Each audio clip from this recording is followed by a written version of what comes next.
Are you not? Well, you know what happens, Miss Nicole, is that people can't hear me if my mute button isn't unmuted. So give me a shout out if you could hear me now. Thank you so much for this is why I love you guys. Thank you so much. I appreciate you. Shout out to Miss Nicole, the resilient warrior. All right. Can you hear me now? Give me a thumbs up. I need to know if I'm still being available and audible. Somebody shout me out. I'm going to test on my phone. Give me 1 second.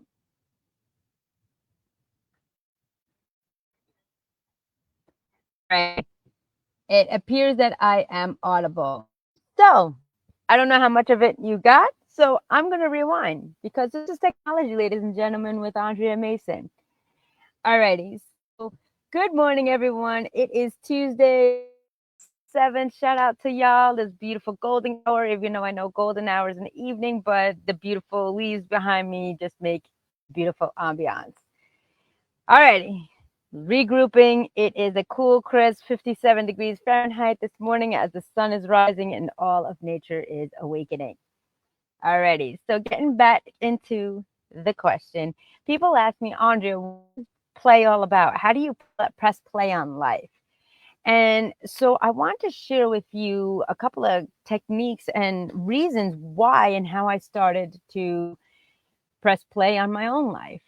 So before we get into that, do you ever feel like, you're asking yourself through the years, you're going through the motions, going through life as it is, and you spent years following the rules, right?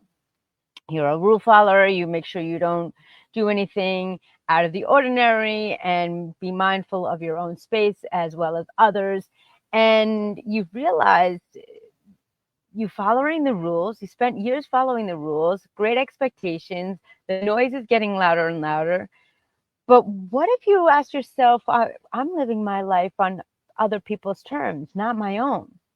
Well, this happened to me when I realized that I was following the people pleasing mentality. What does that mean? I went to school for social work and psychology, and that's all I knew because that's all I experienced. That's all of the areas and the pain points of my life. But then I realized, wait a minute, this isn't really for me. I'm just going through what I had studied and what I had went for. And so what I break it down is the press play method in your life is really divided into two phases. The first one is recognizing the pain points of life, recognizing that am I thriving or am I surviving? And we ask ourselves that by seeing if we're really doing what we're supposed to be doing, our calling, our mission, our message, what we aim to do in life. And then we stop and think and say, wait a minute, I'm living my life by other people's terms as opposed to my own. But the question here, ladies and gentlemen, lies in is that we don't even know who we are. And as I gave a brief example in the beginning when I was muted, there was a social media post of a motivational speaker selecting someone in the audience and said, who are you? Tell us about you. And the individual had provided their name, their role, their career, their families, and said, I'm a mother, I'm a daughter, I'm a niece, I'm a wife, I'm a teacher, and so forth and so on. And the speaker paused and said, stop. Who are you? And you can see and feel the energy in the audience, just like, huh? And she got a little emotional.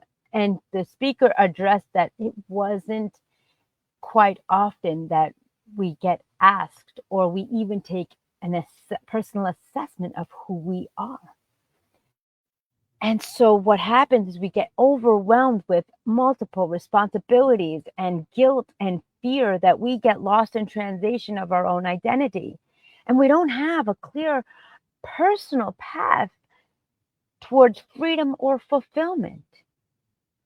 And so the first phase is really recognizing what we do, what I feel that pressing play is to really find and discover the pain points of what you're going through. Where are you stuck? Where are you lost? Where are you hurt?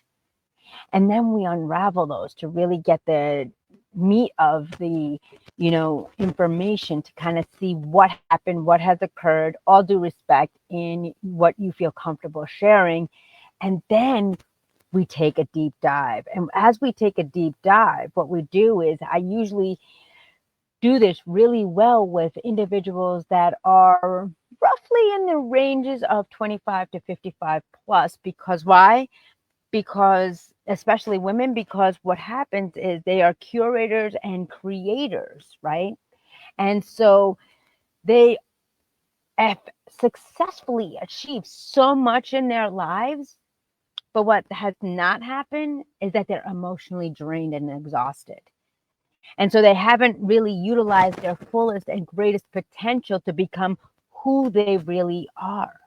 And as we do this, then they are constantly seeking clarity, constantly seeking where they fit in. And through this process, we go through a healing process as well as finding their purpose. And what happens in ages 25 to 55 is scientists say that the brain is fully developed at 25. And so what happens is we have the ability to kind of step back and have an in-depth conversation, really peeling back the layers on what they feel comfortable sharing and where they want to move the needle point towards success. And so what happens is that they have clarity, they know where they've been, they know where they're going, and then we get ready to press play. And it's beautiful because while we press play in life, what we're doing is we are actually taking the initiative, if you will, to create the play framework, which is absolutely amazing, which I have worked with individuals on learning how to plan accordingly and stay accountable. Then I learned how to love unconditionally, not only others, but most importantly, themselves, right? Because how many of us really unconditionally love ourselves? Because we're our own worst critic and we're the number one person in our own way. And then we learn to appreciate that gratitude attitude that I talk about every day, that I do on the bookends of my days on a daily basis. And then we take it to what that means to you. What does that mean in your life? How are you taking the initiatives and the steps forward that are accustomed to you? And it's really important.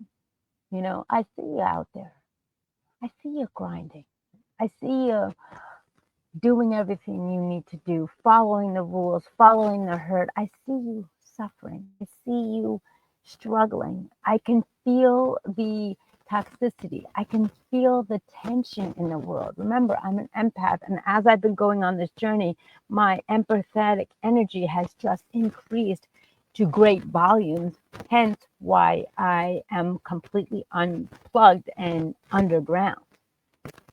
Not to be fearful, not to be isolated, but to protect my own being, because I've had a personal experience in the beginning of the year where I did tap in and I did plug in.